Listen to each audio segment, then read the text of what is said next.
Il avait 13 ans à peine, un cœur un peu trop grand. Dans la chambre blanche, le silence était pesant. La main de son grand-père tremblait dans la sienne, et dans ses yeux fatigués brillait encore la peine. Le temps s'est arrêté ce jour-là sans prévenir, quand il a vu son héros doucement partir. Mais dans sa tête, comme un film qui recommence, revenaient les souvenirs, les rires, l'enfant. Si tu rates, tu t'en souviendras, disait-il en riant, avec ses boules de pétanque et son regard bienveillant. Et la boule est tombée droit sur son petit pied.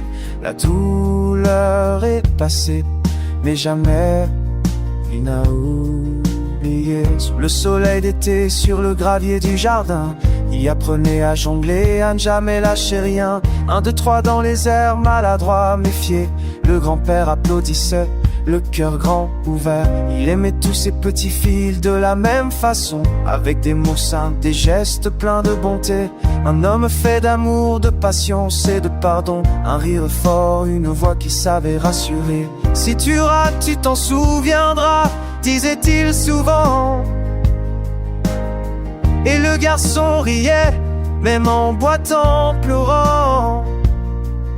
Cette boule sur le pied, c'était qu'une douleur, c'était un souvenir gravé dans le cœur.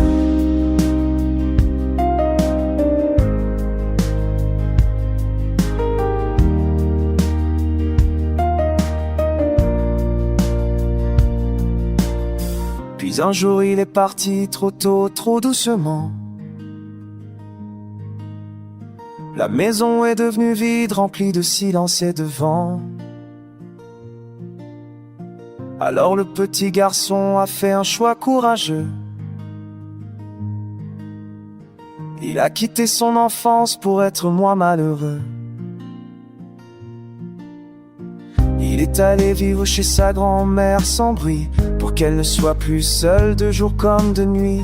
Il portait en lui la force de celui qu'il aimait, et dans ses gestes un peu de ce qu'il lui avait donné. Quand tu juges encore parfois les yeux vers le ciel, il entend cette phrase simple et éternelle. Et même si la vie fait parfois mal aux pieds, l'amour lui ne peut jamais se briser. Si tu rates, tu t'en souviendras, murmure le vent. Mais de toi, grand-père, je me souviens à chaque instant. Dans mes rires, mes chutes, mes pas maladroits, tu vis encore en moi, et tu partiras pas.